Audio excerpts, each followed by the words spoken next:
إنك أنت العليم الحكيم. Merci beaucoup de cette invitation. Barakallahu fikum.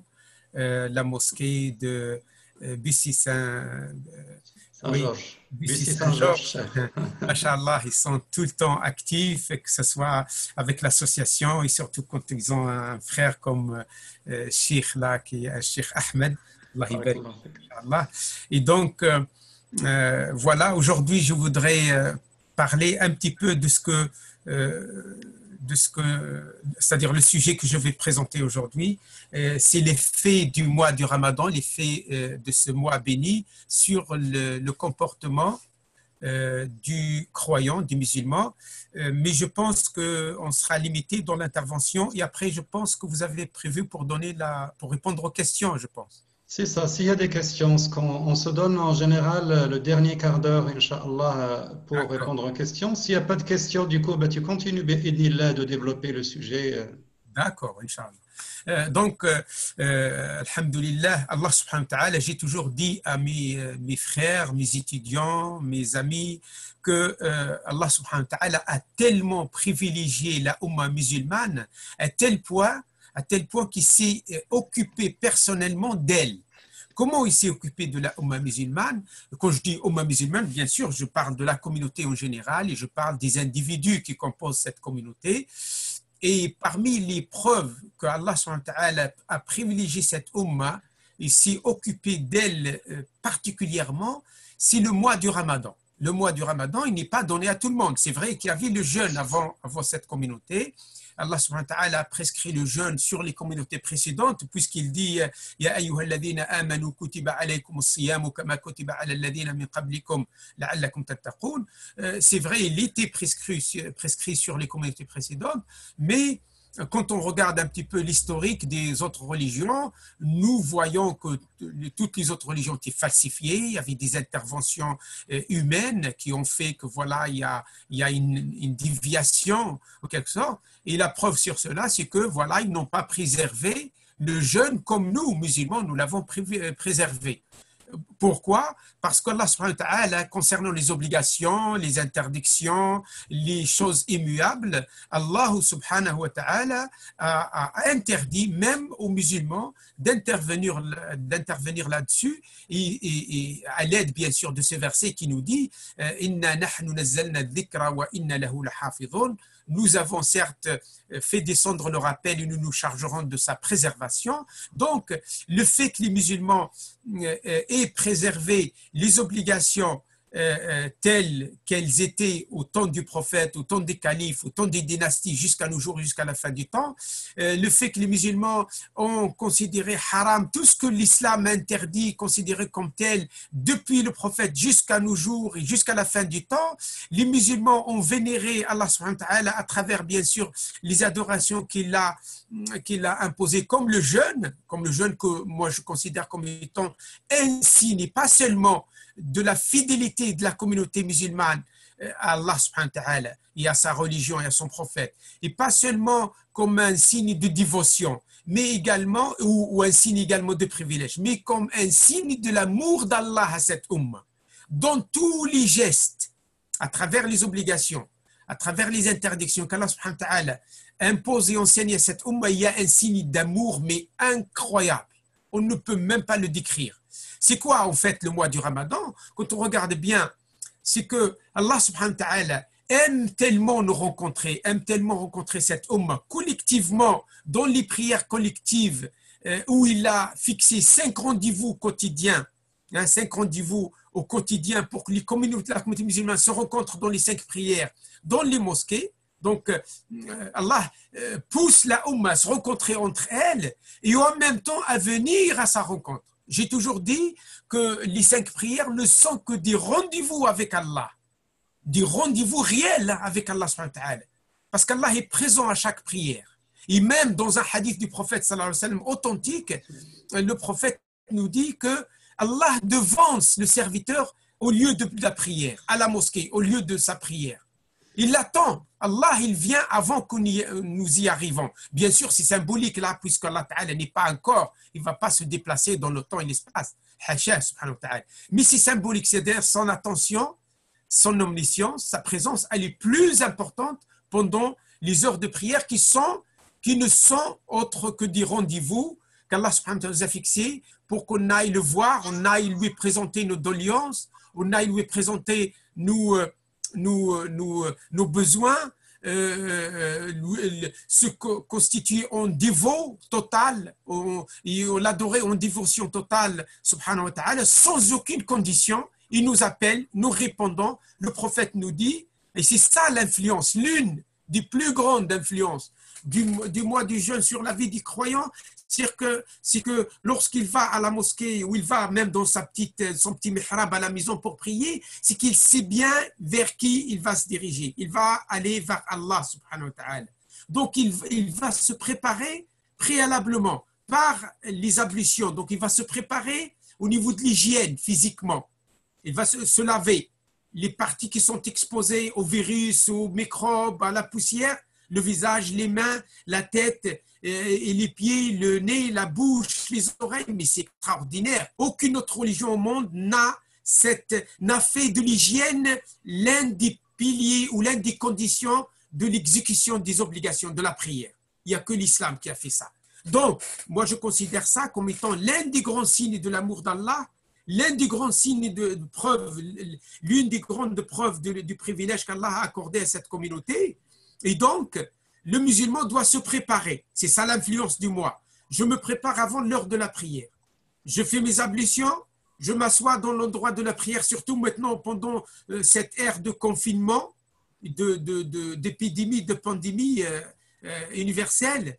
Je me prépare, je m'assois dans l'endroit de la prière, je me prépare psychologiquement à la connexion ultime, parce que c'est une connexion ultime entre nous, faibles, êtres humains faibles, insignifiants, avec Allah, Al-Azim, Al-Jalil, Al-Kabir, Dhul Jalali wal Ikram. C'est un honneur pour nous d'être dans cette dévotion, d'être en connexion avec notre Créateur.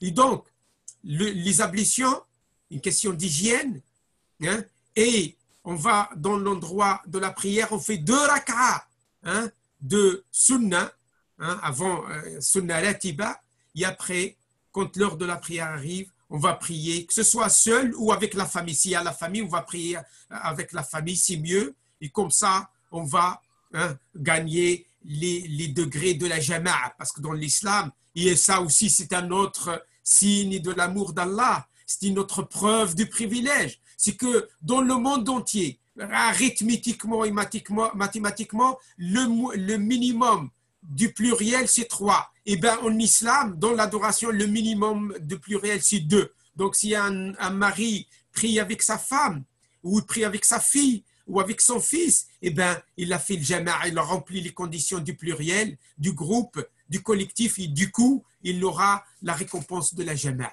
Mais je ne vois dans l'islam que des signes de l'amour d'Allah, que des signes de privilège de cette umma et de ces individus. Seulement le problème, il est où? Le problème, c'est que cette umma ne se rend même pas compte de cela.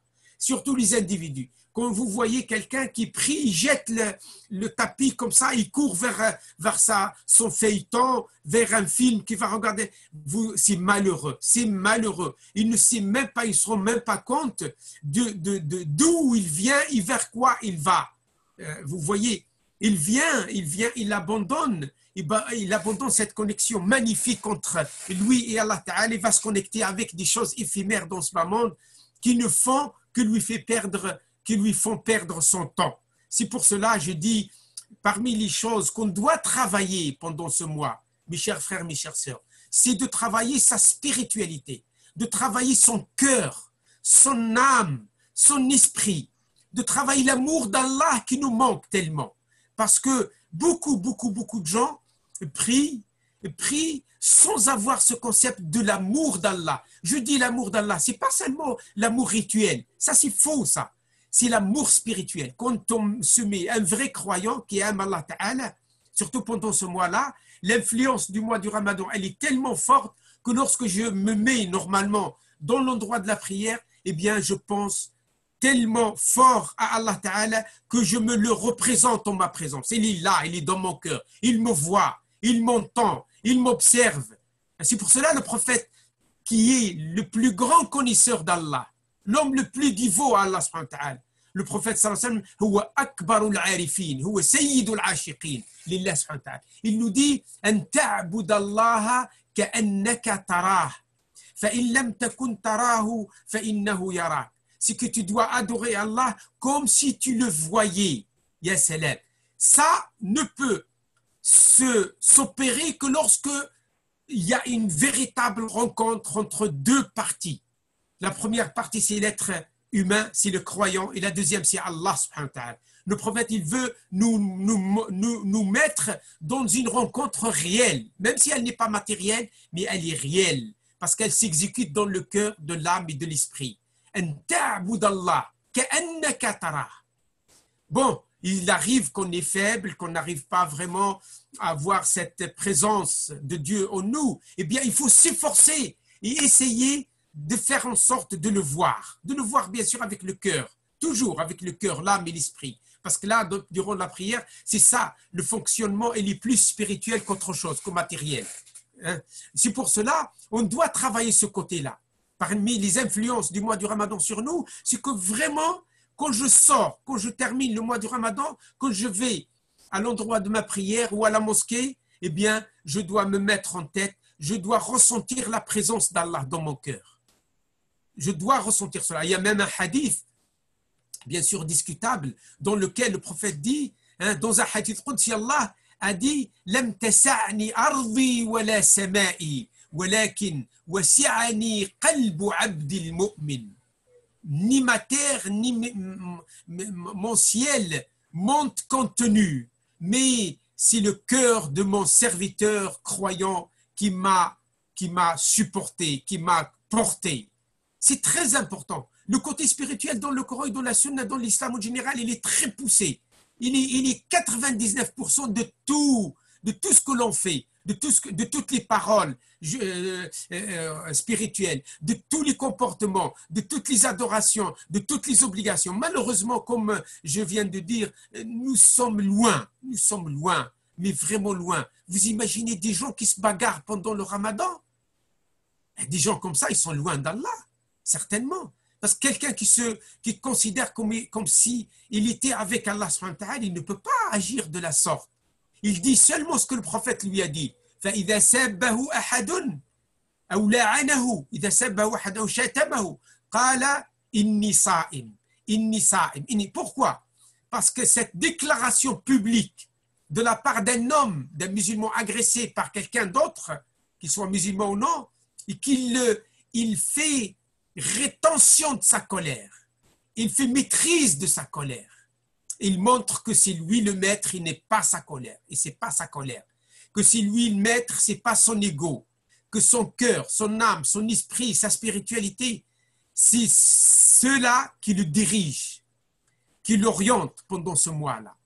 Et donc, c'est pour cela qu'il n'agit pas mal, il ne répond pas au mal par le mal, même pas pour dire une obscénité, un gros mot. On ne répond jamais à des agressions verbales ou physiques par la même chose. Jamais, surtout pendant le mois. Et c'est ça le mois, c'est ça l'influence du mois sur le comportement des croyants. Si en dehors du mois du Ramadan, les gens sont agressifs, eh bien pendant le mois du Ramadan, il faut qu'ils soient vraiment qu'ils se maîtrisent, il faut vraiment s'ils n'arrivent pas à s'aimer, s'ils n'arrivent pas à se partager les biens, la nourriture, les choses, il faut vraiment se respecter pour l'amour d'Allah subhanahu wa ta'ala. Il faut se respecter pour ce mois-là. Donc, c'est ça. Donc, le Ramadan, il va influencer sur mon comportement. Donc, je ne peux pas être agressif. Je ne réponds pas à l'agressivité par l'agressivité. Je ne réponds pas à l'agressivité verbale ou physique par ça. Et je m'en remets totalement à Allah subhanahu wa ta'ala. Et je peux, si vraiment je me maîtrise, attention, cette année-là, croyez-moi, le mois du Ramadan, comme vous le ressentez tous, il est exceptionnel. Il est exceptionnel. Il ne faut pas dire qu'il n'est pas difficile. Il est difficile. Pourquoi? Parce qu'on est tous confinés à la maison. On n'a pas cet élan communautaire qui nous pousse vers le ciel, qui n'existe que dans la mosquée. Parce que, vous savez, le prophète, il est réaliste quand il nous dit que ne restez jamais seul. L'homme est faible quand il est seul, et fort avec ses frères. C'est qu'il sait de quoi il parlait, parce qu'il est le plus grand psychologue du monde, le prophète, parce qu'il tient sa connaissance psychologique à partir du Coran. Pourquoi? Parce que dans le Coran, il a la vraie psychologie, car celui qui nous connaît, il a mis toute notre psychologie, ses défauts, ses avantages dans le Coran. C'est pour cela les prophètes, ils sont les plus grands maîtres éducateurs du monde, sont les plus grands coachs de la planète. Ils sont les plus grands psychologues de la planète, les plus grands sociologues de la planète, etc. C'est pour cela qu'ils ont tous réussi leur da'wah, ils ont tous réussi leur mission, ils ont tous accompli leur message et l'ont communiqué de la plus belle façon qui soit. Nous sommes les héritiers du prophète, du prophète sallallahu alayhi wa sallam. Donc nous devons faire de ce mois vraiment une école. Ce n'est pas du tout une obligation simple, non. Le mois du Ramadan, c'est une école. Et dans une école, il y a plusieurs choses. Il y a plein de choses. Surtout, j'insiste sur ça, surtout la réforme. On doit se réformer pendant le mois du Ramadan. Et cette réforme que le mois du Ramadan, l'école du Ramadan nous apporte, c'est ça l'influence de cette école sur nos âmes, nos cœurs, nos esprits et nos comportements. J'ai entendu dire il n'y a pas longtemps qu'il y avait un papa qui a ses enfants avec lui. Lui, il ne travaille pas, la maman ne travaille pas, les enfants sont là. Il a un petit de 5 ans. Il reçoit beaucoup de devoirs de la part de l'école parce que l'école quand même continue, primaire surtout, continue à enseigner virtuellement sur la toile. Et donc, et comme ils disent comment les enfants, ils ont beaucoup de temps, ils envoient beaucoup de devoirs. Moi aussi, mon fils, c'est comme ça. Il nous envoie vraiment 20 pages, 30 pages. Il nous inonde avec des devoirs, des exercices, des lectures, etc. Et le papa, il a paniqué parce qu'apparemment, ce n'est pas un professeur, donc il ne connaît pas le domaine. Qu'est-ce qu'il fait? Voilà, il essaye d'aider son fils. Son fils, il ne suit pas, il n'arrive pas parce qu'il est petit, il a seulement 5 ans. Et il n'arrive pas, il ne connaît pas les méthodes psychologiques et pédagogiques pour son fils. Et du coup, à chaque fois, il a fini par le tuer. Et quand j'ai appris que c'était un musulman, j'étais choqué. Non. لا يكلف الله نفسا إلا وسعها. لا يكلف الله نفسا إلا وسعها. Tu fais ce que tu peux. Surtout dans le domaine de ce bas monde. Même dans l'ibad, même le prophète, même dans l'ibad, le prophète, il dit quand tu es fatigué, tu te reposes. Voilà, il nous dit إن هذا الدين شديد فأوغلوا فيه برفق. Subhanallah. Même dans le din. Allah Ta'ala, il est réaliste également, parce qu'il regarde notre réalité, notre faiblesse, nos besoins, nos nécessités. Allah Subhanahu wa Ta'ala, il a dit ما جعل عليكم في الدين من حرج. Et le prophète nous a dit yassiru wa la tu'assiru. Donc, il faut vraiment. Là, pourquoi c'est difficile? C'est à la fois bien, il y a des avantages et des inconvénients. Les avantages, c'est qu'on va évoluer spirituellement, mais sincèrement, parce qu'on est seul avec Allah. Parce qu'il y a des gens, souvent, qui adorent Dieu bien parce qu'ils sont dans le groupe. Dès qu'ils quittent le groupe, eh bien, ils deviennent feignants, faibles, paresseux. Et c'est pas bon. C'est pas bon. Donc là, vraiment, le côté sincère, si je réussis à me réformer pendant ce mois, c'est que je suis vraiment sincère. C'est que j'adore Allah, que ce soit à la mosquée ou à la maison, ou dans la rue ou dans le travail, sans différence. Donc là, j'aime Allah subhanahu wa ta'ala, j'obéis à lui seul, et donc je travaille mon spirituel. Je travaille ma spiritualité et j'évolue. Et c'est à ton honneur, c'est extraordinaire. C'est pour cela les maris, ils doivent justement, le Ramadan, il réforme tellement, l'école du Ramadan réforme tellement les gens que si un homme est d'habitude un peu agressif et, je n'ose pas dire méchant, vis-à-vis de sa femme, vis-à-vis de ses enfants, ses garçons, ses filles, eh bien le Ramadan doit le réformer. Il doit se réformer pendant le mois. Il doit être doux, car il tient cette douceur du mois lui-même. Il tient cette empathie et cette pitié d'Allah subhanahu wa ta'ala, car Allah il est très miséricordieux, il est tout miséricordieux subhanahu wa ta'ala. Et c'est pour cela qu'il faut alléger les demandes pendant ce mois-là, contrairement à ce que pensent les gens. faut diminuer en nourriture. Donc, libérer plus la femme de la cuisine.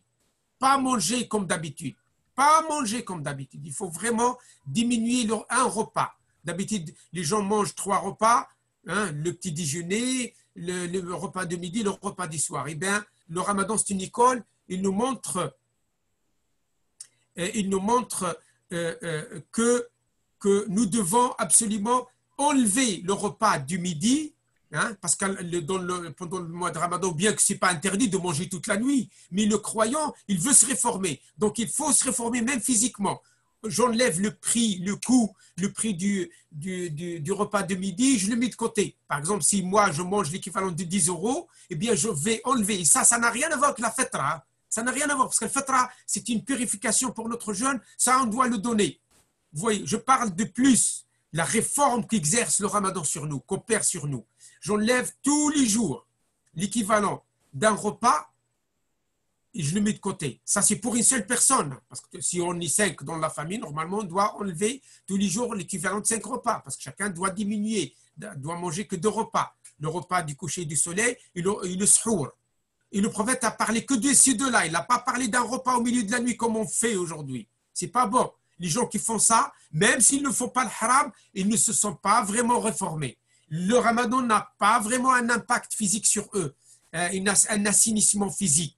Parce qu'il est voulu, mes chers frères et mes chères sœurs, il est voulu vraiment l'assainissement nutritionnel, l'assainissement physique pendant le mois du Ramadan, il est voulu. C'est l'un des buts du mois du Ramadan. Pas seulement la spiritualité. Parce qu'Allah Ta'ala, il veut qu'on ait un esprit sain dans un corps sain. Ici, on va manger pendant le mois du Ramadan plus que d'habitude.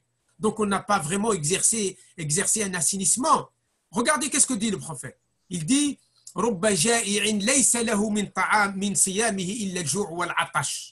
il se pourrait qu'il y ait des gens qui jeûnent, mais qui n'ont que de leur jeûne que la faim et la soif. Qu'est-ce que ça laisse entendre? Ça, c'est le mantouk. المفهوم أن كل الذين كانوا يصومون على عهد رسول الله كانوا يحسون بمرارة الجوع وشدة العطش. هذا معنى هذا منطق الحديث وهذا معناه هذا مفهومه. C'est le dit et le non dit, l'explicite et l'implicite. Vous voyez l'enseignement apparent et l'enseignement caché. Donc, nous devons vraiment ressentir la faim. Nous devons vraiment, si l'on jeûne vraiment par amour à Allah, nous devons ressentir la soif. Pour que, pas excessivement, bien sûr, mais nous devons ressentir ça. Surtout que le jour, il est 17-18 heures. Vous voyez. Donc, mes chers frères, il faut faire très attention. Vous savez, dans les usines, toutes les usines du monde, il y a un mois par an où on va arrêter la machine pour la nettoyer, pour la mettre à jour, s'il y a des logiciels, etc. Allah subhanahu wa ta'ala a fait de ce mois qui est une école spirituelle, etc., mais il a fait de ce mois aussi une période d'assainissement physique où les machines qui composent notre corps, des machines ultra sophistiquées, comme le foie, les poumons, le cœur, etc., il faut qu'il travaille au ralenti. Il faut qu'il soit mis à jour parce qu'on a besoin, pendant les 11 mois qui vont venir, on a besoin que ces machines-là, ces organes-là qui sont l'équivalent des machines, travaillent en plein régime. Le mois du Ramadan, c'est un mois de repos pour cela. C'est pour cela que l'islam nous a demandé de manger modérément. Pas seulement pendant le mois, mais pendant le mois plus, parce que même en dehors du mois, Allah Ta'ala nous dit Kulu washrabu wa la tusrifu. Mangez et buvez, mais ne gaspillez pas, n'exagérez pas, ne tombez pas dans l'excès. Donc, les savants sont unanimes pour dire que bien que manger et boire c'est halal, mais si vous faites un excès c'est haram, vous tombez dans le haram. Il y a un impératif divin qui nous interdit ça. Alors, je ne parle pas du gaspillage, le gaspillage c'est catastrophique. parce que l'israf يكون في الحلال فقط والتبذير يكون في الحرام فإذا دخل في الحلال فهو يوشك أن يكون كفرا والعياذ بالله. Donc l'israf, l'excès de boire et de manger dans la nourriture, ça ne concerne que les aliments halal. Donc le musulman, s'il exagère pendant le mois du Ramadan en mangeant, au lieu de manger que 2 repas, il va manger 3, 4, 5, 6, hein, et par peur, parce qu'il a peur d'avoir faim. Normalement, on ne doit pas avoir peur de la faim ni de la soif, parce qu'il y a des gens qui ont faim et soif tout au long de l'année. Il y a des gens qui meurent de faim et de soif, des gens qui ne trouvent pas le potable. C'est pour cela il faut nous réformer, et c'est ça l'influence du mois, pendant ce mois-là. Vous allez alors réformer. Quelle est la preuve de la réforme physique? Eh bien, je me pèse tout simplement. Croyez-moi, c'est une méthode pratique. Je me pèse au début du mois et je dois perdre au minimum 1 kilo, comme disent les médecins, les scientifiques, hein, les biologistes. Je dois perdre au moins 1 kilo chaque semaine. Il y a 4 mois dans le mois, 4 semaines dans le mois, je perdre 4 kilos au minimum. Si tu perds plus, c'est mieux. Ça, c'est dans des cas ordinaires. Si la personne elle est un petit peu forte, elle est un peu plus forte que la moyenne, elle doit perdre plus que ça. Donc, diminuant la nourriture.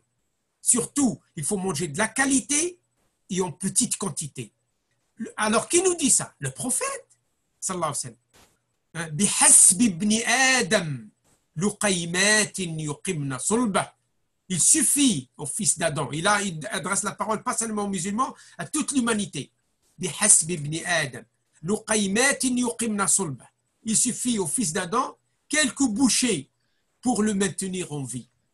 Tu vois, pendant le mois, donc il y a une réforme, il y a une influence physique. Donc, à la fin du mois, si je pèse, par exemple, 68 kilos, je dois, eh bien, à la fin du mois, je me pèse pour ne garder que 64 kilos.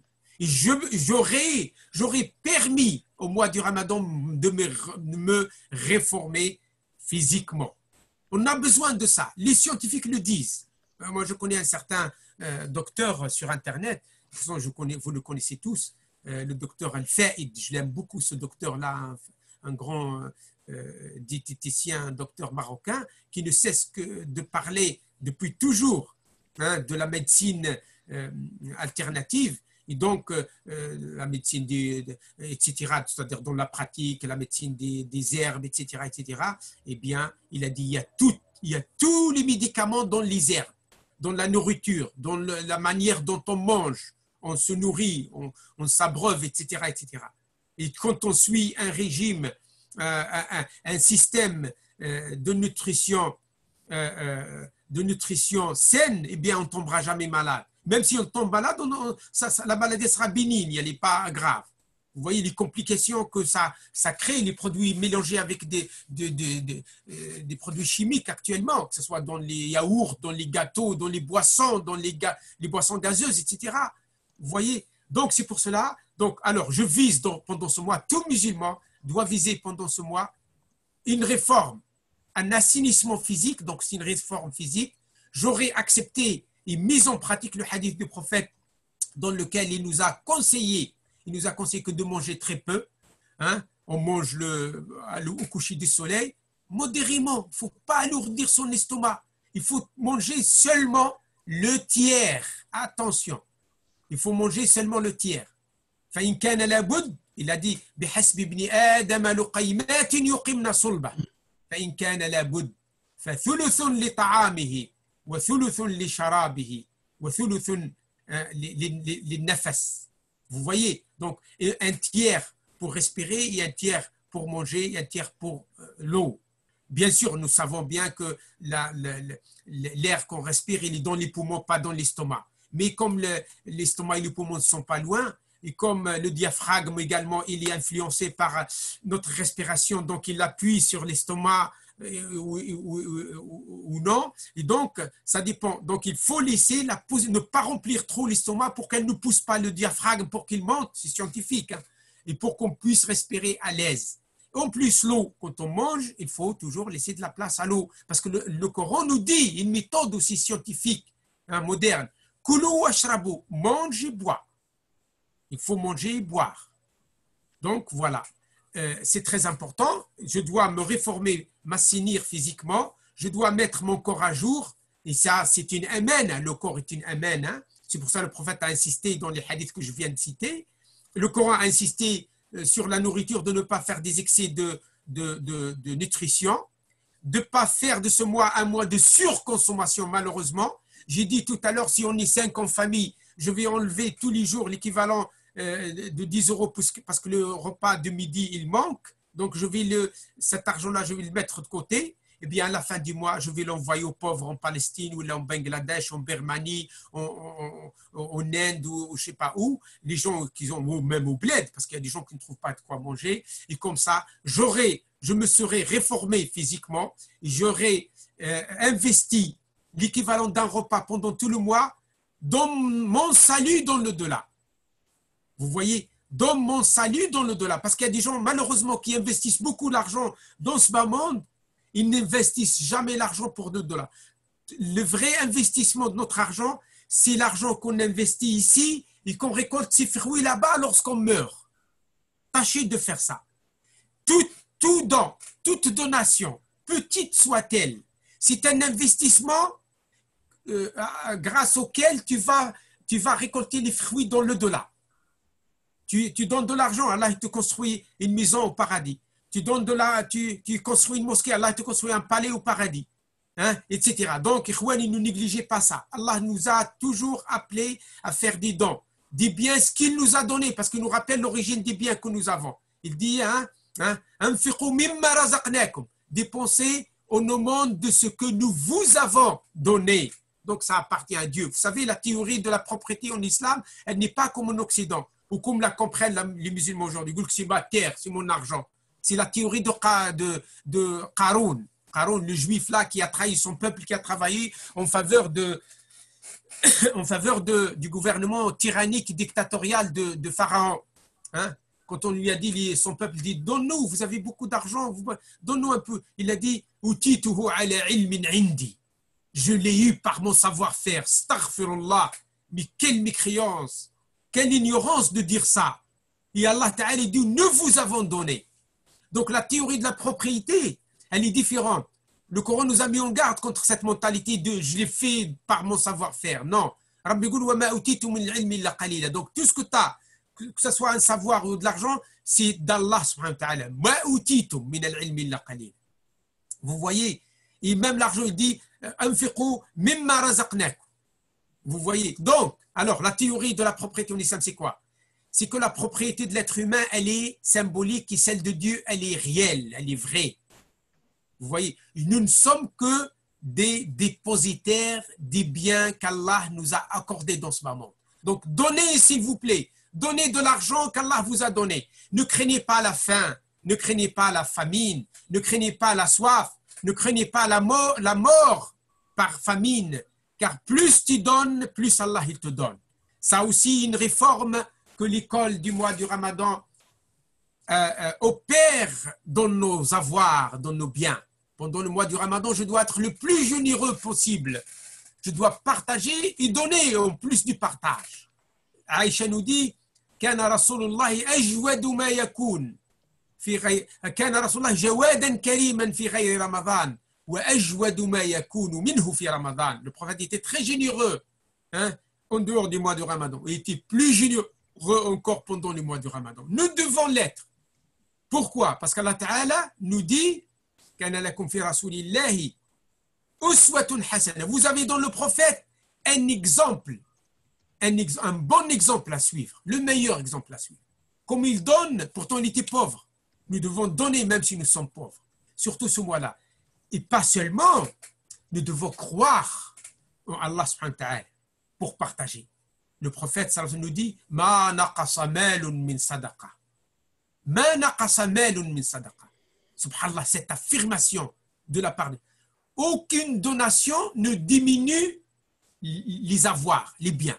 Au contraire, le prophète nous dit tous les matins, à l'aube, Allah envoie à chaque être humain, pas seulement les musulmans, 2 anges.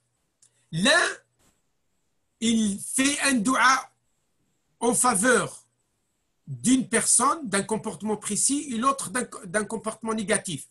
L'un, il dit Allahumma a'ti fulanan khalafa.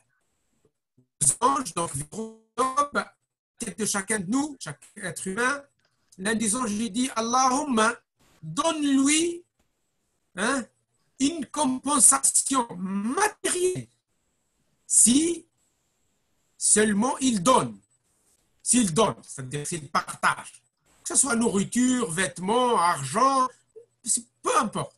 Son effort, son temps, il est pauvre et n'a que son temps, il enseigne l'islam, il enseigne le bon comportement, etc.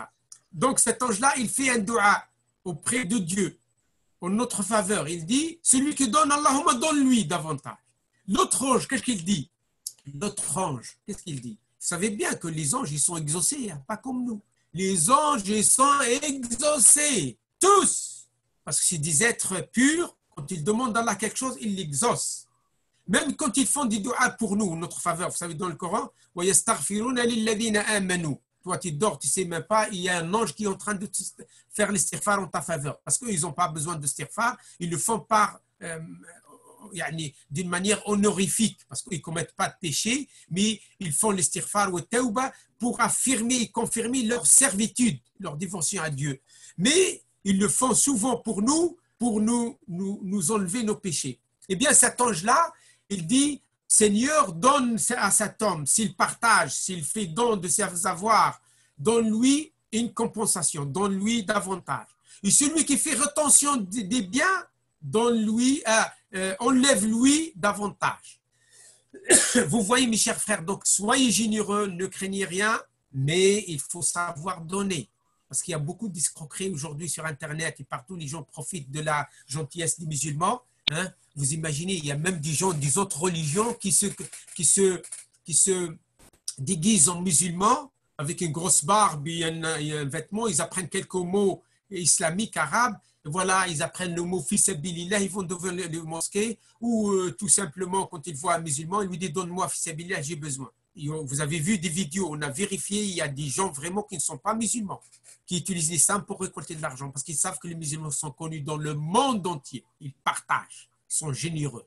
Ouais, dans l'ensemble, il y a des radins aussi, mais dans l'ensemble, les musulmans, 99% sont généreux, partagent.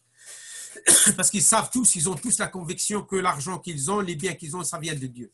Une réforme dans notre argent, c'est que nous devons donner. Donc, j'ai dit la réforme spirituelle, je fixe un but, c'est que pendant ce mois du Ramadan, je dois absolument développer mon côté spirituel qui fait que je dois accéder à la vision de Dieu par le cœur. La vision de Dieu, c'est une présence. Je dois avoir la présence de Dieu dans ma vie. Et ça doit influencer mes émotions et mon comportement. Les émotions, donc à chaque prière, la rencontre avec Dieu me manque. C'est ça la preuve que tu t'es réformé spirituellement ou non. Un vrai croyant, wallah, yaqra sira, subhanallah.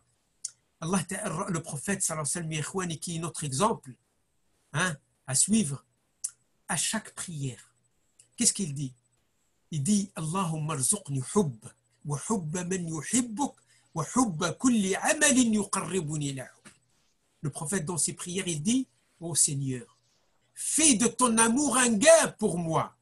Et donne-moi l'amour, ton amour, l'amour de ceux qui t'aiment et l'amour des choses que lorsque j'accomplis, tu vas m'accorder encore ton amour. Il demande à Allah de faire de l'amour d'Allah un gain qui nourrit son cœur. Et donc c'est pour ça le prophète, dès que la prière passe, hein, il montre qu'Allah lui manque. Sahaba aussi, dès qu'une prière passe, ils attendent l'autre prière. معناها كان الصحابة وكان رسول الله كانوا في شوق دائم إلى الله حتى أن بعض الصحابة قالوا يا رسول الله الله me manque. Un compagnon, je pense Saad, il lui a dit ya Rasulallah, Allah me manque tellement, je veux le voir. Donc, est-ce que j'ai le droit de demander à Allah Ta'ala de me tuer, de me ramener auprès de lui? Il m'a dit la ya hada, la. Non, tu ne demandes pas de mourir. La tad'u ala nafsi. Mais tu dois dire Allahumma, ya Rab, ô mon Seigneur, accorde-moi une longue vie si tu vois que ma vie va être bonne, va être utile. Sinon, si tu vois que ma vie va me porter des préjudices, eh bien, ramène-moi auprès de toi. قال له يا هذا قل اللهم احيني ما كانت الحياة خيرا لي وأمتني ما كانت الوفاة أو الممات خيرا لي. Vous voyez? Mais moi j'ai vérifié cette question. Il y a des savants qui ont dit non, non, tu peux dire Allahumma, moi tu me manques, mais sincèrement, il ne faut pas mentir, parce qu'on ne peut pas mentir sur nos sentiments vis-à-vis d'Allah. Parce qu'Allah, il sait vraiment si il te manque ou non, ou seulement tu veux te sauver des problèmes de la vie. Si tu aimes vraiment Allah Ta'ala, eh ben, tu as le droit de dire Allahumma, ramène-moi auprès de toi. Je ne veux plus rester, je n'arrive pas. Tu vois, il y a des gens qui sont comme ça. Vous voyez, on a rapporté de Hassan al-Basri, si je ne me trompe pas, qui dit اليوم الذي يمر علي لا يزداد فيه شوقي إلى الله أعتبر نفسي غير مسلم. Le jour où il passe, où je ne ressens pas le manque de Dieu dans mon cœur, je me considère comme étant pas musulman. Vous voyez, c'est ça le sens de l'amour d'Allah, c'est que tu penses constamment à Allah. Et même quand tu es seul et tu as la possibilité de faire un péché, tu ne peux pas le faire. Pourquoi? Parce que tu sais qu'Allah te voit, qu'Allah est là, qu'Allah il t'observe, qu'Allah il va être mécontent de toi. Donc tu ne peux pas commettre de péché. C'est cette éducation que le prophète a donnée à ses compagnons. C'est pour cela ils ont détenu entre leurs mains les trésors de Byzance et les trésors de la Perse. Mais ils n'ont pas touché un seul sou. Ils ont ramené tout ça entre les mains des califes. Ça, c'est l'éducation du prophète. Et ça, c'est la réforme de l'école du Ramadan. Donc, Mahabbatullah, tu dois sortir de ce mois-là un vrai amoureux d'Allah subhanahu wa ta'ala. Un vrai, quelqu'un qui... Vous savez qu'est-ce que ça veut dire? Vous savez, vous connaissez tous l'amour éphémère. Et moi, je vous appelle à l'amour passionnel, éternel. Vous savez, il y a des hommes qui aiment tellement une femme qu'il devient fou dès qu'elle s'absente. Eh bien, nous devons avoir cet amour-là vis-à-vis d'Allah, parce qu'il est le seul qui mérite cet amour fou, cet amour passionnel, l'amour de l'Hallaj, l'amour de Rabi' al-Adawiyya. Vous voyez, vis-à-vis d'Allah subhanahu wa ta'ala, sans bien sûr le kufr, bien sûr les mots qui inspirent des phrases qui sont un peu dangereuses, parce que les gens ne comprennent pas ça. Alors, quelle est la preuve que tu aimes Allah? C'est qu'à chaque mouvement, tu te rappelles d'Allah. Tu veux faire quelque chose, tu dis, hop, je le fais, sauf si cela plaît à Allah. Sinon, je ne le fais pas. Tu te réveilles, tu dis, Alhamdulillah, alladhi ahyana, ba'da ma matana wa ilayhi nushur. Mouche non, tu تجري directement, tu te كيف ولا تشرب قهوة ولا تحل التلفزيون. Ça, c'est vraiment l'éloignement d'Allah. هذا هو الشقاء بعينه. Le prophète كان سيد العاشقين. يصلي فيه وغفر الله له ما تقدم من ذنبه وما تأخر. وأتم الله نعمته عليه وهداه صراطا مستقيما. Alors, qu'est-ce qu'il dit? Il prie la nuit, il dit Aïcha, elle était jeune, Aïcha. Elle n'a pas d'expérience dans la spiritualité comme le prophète. Après, elle est devenue une grande spirituelle, une grande savante. Elle me dit, Ya Rasulallah, ama ana laka an tanam. Il lui dit, Ya Aïcha, afala akunu abdan shakura. Elle lui dit, oh prophète, Allah t'a tout pardonné, t'as rien fait. Vas-y, dors, repose-toi. Il lui dit, Ya Aïcha, ne veux-tu pas que je sois un serviteur dévot à son Seigneur? Je veux être un serviteur reconnaissant. Je veux m'éloigner de l'ingratitude. Vous voyez? Donc, Allah, on l'adore. Ce n'est pas parce qu'on a peur de son feu seulement. C'est parce qu'il mérite aussi notre adoration. Et parce que l'adoration d'Allah et la dévotion à Allah dans le comportement, dans l'adoration, dans la parole, dans l'argent, c'est ça qui fait de nous des vrais serviteurs d'Allah. Ça nous apaise, ça nous repose. Vous savez pourquoi? Parce que c'est Allah qui nous a dit, vous devez faire de toute votre vie, un domaine réservé à moi et à moi seul, même si vous faites autre chose. قل إن صلاتي ونسكي ومحياي ومماتي لله رب العالمين. Yasin. قل, pardon, que ce soit le prophète ou nous, قل, ô toi croyant, dis, ma prière, mes rites, mes pratiques, mes obligations, mes sacrifices, ma vie, ma mort appartient à Allah et à Allah seul. Et j'obtempère parce qu'Allah veut ça. J'aime faire ça. J'aime faire de ma vie un domaine de spiritualité pour Allah. Et attention, ne me comprenez pas ironiquement, mes chers frères, d'une manière erronée. Attention, quand je dis spirituellement, ce n'est pas seulement la prière, la zakat, le sam ou le hajj. Non, non, non, non, non. Tu peux faire de ta nourriture un acte spirituel. Tu peux faire de ton travail un acte de ibada spirituel. Tu peux faire de ta marche un acte spirituel. Avec quoi? Avec l'intention d'adorer Dieu avec tout cela. ولا يزال عبدي يتقرب إلي بالنوافل حتى أحبه فإذا أحببته كنت سمعه الذي يسمع به وبصره الذي يبصر به ويده التي يبطش بها ورجله التي يمشي بها ولئن دعاني لأجيبنه ولئن استغفرني لأغفرن له. يا سلام. Mon serviteur ne cesse de s'approcher de moi, de se rapprocher de moi par les actes surrogatoires, pas seulement salat, parce qu'il n'a pas dit bisalat il-nafila, là, non, il a dit bin nawafil. Et les savants nous disent nawafil, c'est pas seulement la prière, c'est tout acte de dévotion. Sadaqa, dhikr, ibada, travail, fi sabilillah, coup de main à un voisin, faire des courses à une vieille dame, donner de l'argent, tout ça c'est des actes surrogatoires. Et mon serviteur ne cesse de se rapprocher de moi avec des actes surrogatoires jusqu'à ce que je devienne son oui avec lequel il entend, sa vue avec laquelle il voit, sa main avec laquelle il agit, ses pieds avec lesquels il marche. Et s'il me demande quoi que ce soit, je l'exaucerai. Et s'il me demande pardon, je lui pardonnerai. Ya ikhwani, Allah Ta'ala, il est avec nous, il nous observe, il nous regarde. Il attend le moindre geste pour nous mettre au paradis. Mais nous, on l'oublie. Et c'est dommage, parce que quand on oublie Allah Ta'ala, il nous oublie. Et quand il nous oublie, eh bien, on est perdant dans ce moment, dans l'au-delà. Allah Ta'ala dira à certaines catégories de gens, Yawm al-Qiyamah, وَكَذَلِكَ أَتَتْكَ آيَاتُنَا فَنَسِيتَهَا وَكَذَلِكَ الْيَوْمَ تُنْسَى. C'est ainsi que nos signes sont parvenus jusqu'à toi et tu les as oubliés, parce que ces signes, ils peuvent te ramener, ils auraient pu te ramener vers nous.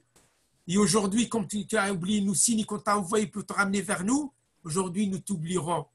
Vous voyez, mes chers frères, mes chères sœurs, donc le Ramadan doit nous réformer spirituellement en ayant au moins l'amour de Dieu émotionnellement et spirituellement. Donc on prie convenablement, on fait les gestes conformément au vouloir d'Allah, on partage, on donne, on fait des donations, etc. Spirituellement, physiquement également, c'est que je dois me réformer physiquement, comme m'a recommandé Allah Ta'ala, Kul washrab wa la tusrifu, wa la tubadhir tabdhira inna mubadhirina kanu ikhwana ash-shayatin. Et comme l'a recommandé le prophète, de manger très peu pour pouvoir réfléchir, méditer, lire le Coran, faire beaucoup de prières, etc. Et je dois également me réformer financièrement, ça veut dire donner, partager. Et il faut faire confiance en Allah Ta'ala. Plus tu donnes aux nécessiteux, aux pauvres, plus Allah te donne. Car nous croyons pertinemment que nous ne sommes que des dépositaires et que seul Allah est le vrai propriétaire. Voilà, donc 3 domaines au moins, faire des réformes. Après, scientifiquement, oui, tu dois apprendre un peu de Coran, un peu de hadith, un peu de fiqh, un peu de sira, un peu de tarikh, etc. Ça aussi, on pourra parler une autre fois. Mais ces 3 domaines, on parle aujourd'hui de ces 3 domaines. Je pense que j'ai pris beaucoup de temps. Si vous avez des questions, Cheikh Ahmed Moussa, barakallahu fik, tfadal. Si vous donnez des questions. Pour le moment, il n'y a pas de questions qui arrivent. Donc, je viens d'inviter les frères et sœurs qui ont des questions à le faire soit par chat, soit lever la main. Donc, tu peux... La main ou ils écrivent tout simplement. Voilà, donc là, on surveille là pour le moment du coup. Donc, on n'a pas de questions écrites. Mais donc, continuez de développer encore un petit peu, 2-3 minutes, Inch'Allah. D'accord. Donc, on a dit, Khouani, le mois du Ramadan, c'est une école, ce n'est pas une obligation simple. C'est pour cela Allah Ta'ala, il nous a dit, vous savez, il n'a jamais dit ça même pour la prière ou les autres choses. Il a dit, Illa as-sawmu fa innahu li wa ana ajzi bih. Alors, c'est une école. Si tu comprends vraiment le fonctionnement, les retombées, les bienfaits, les fruits du Ramadan, tu vas être à la hauteur du vouloir d'Allah, de la volonté d'Allah, de l'appel d'Allah. Et d'ailleurs, le mois du Ramadan, il est différent. On en parlera, Inch'Allah, de la nuit du destin. Que des privilèges, subhanallah. Ya subhanallah. Ajib. Yani un homme, les savants nous disent, vous savez, si un homme il a péché toute sa vie, il n'a jamais fait du bien. Il y a un certain ramadan à la fin de sa vie, par exemple, il a atteint 90 ans, il a fait un repentir, et du coup, le premier ramadan, il a fait son repentir, sincèrement, sérieusement, il a commencé à adorer Allah subhanahu wa ta'ala. Et à la fin du mois de ramadan, il est mort.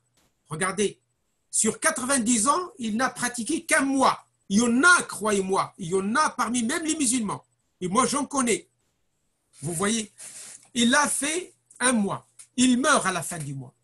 Vous imaginez qu'est-ce qu'Allah Ta'ala, regardez qu'est-ce qu'il va nous prescrire comme récompense et qui est capable de le mettre au paradis et de ne même pas l'interroger. La nuit que les gens lambda appellent la nuit du destin. En fait, ce n'est pas la nuit du destin, c'est la nuit de la valeur. Vous voyez? Eh bien, Allah lui prescrit Laylatun khayrun min alfi shahr. Donc, c'est 84 ans.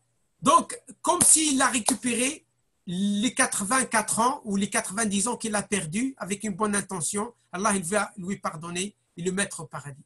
Vous voyez le privilège qu'Allah subhanahu wa ta'ala nous a donné. Voilà. Je pense qu'il y a une question, Cheikh Moussa. Il y a une question qui arrive. On n'a pas de question. Juste avant, Inch'Allah, que Cheikh il nous fasse de dua, si je peux profiter de la parole de Cheikh pour rappeler mes frères et sœurs qui nous écoutent. Je pense qu'il y a une question. Hein. Il y a une question, oui. Bismillah. Salam alaikum.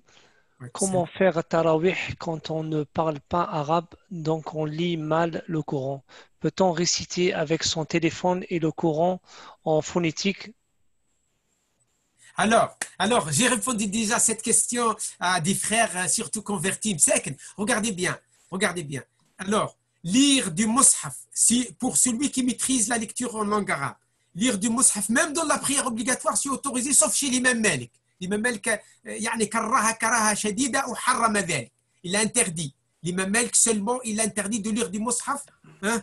Les autres, Ahmed, Shafi'i, Abu Hanifa, Sufyan al-Thawri, al-Awza'i, Ibn Taymiyyah, Ibn Qayyim, les autres, ils ont tous autorisé. Ils ont dit même c'est mieux de lire, même si tu es un hafid, tu diriges la prière devant un groupe, il vaut mieux lire du mushaf, comme ça tu as ajrul nazar, wa ajrul fikr, wa ajrul qira'a. Tu vois? Maintenant, pour un francophone qui ne connaît pas l'arabe, est-ce qu'il est mieux de lire le Coran à partir du mushaf phonétiquement ou le lire carrément en français? Regardez la fatwa que je donnais.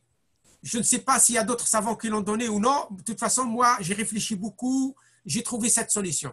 Alors, j'ai dit à ses frères qui sont convertis, alors, dans le tarawih, dans chaque raka'a, tu dois ramener le pilier et la sunna. Le pilier, c'est, en plus des choses simples que tu fais takbir, ou ruku', etc., tu dois réciter la Fatiha, certainement tout le monde la connaît. Tu dois réciter une petite sourate, et après, pas seulement, tu as le droit de lire phonétiquement, mais tu ne vas pas comprendre, mon frère. Parce que le but du Coran, tarawih, si le but c'est de comprendre et de pratiquer, moi, je t'autorise de lire carrément la traduction en français, mais à condition de lire la Fatiha et une petite sourate en arabe, dans la méthode que tu utilises, même si tu ne lis pas avec tajwid.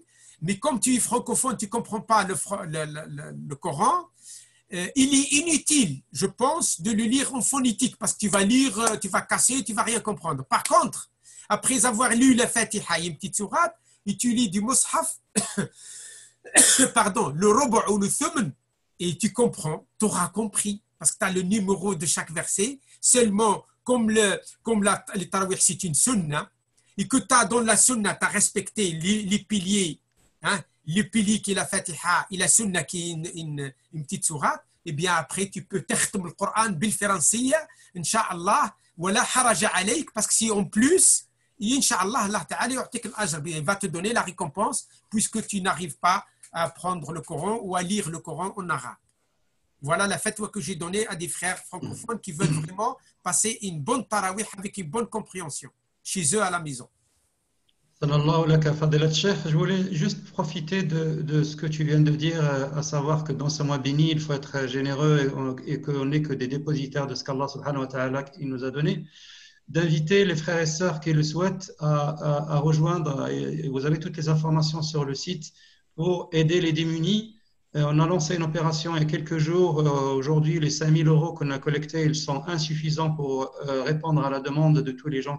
Chers frères et chères sœurs, on va faire dua, Inch'Allah. بإذن الله لعل الله سبحانه وتعالى يغفر لنا ويرحمنا ويحفظنا من هذا الداء. بسم الله الرحمن الرحيم.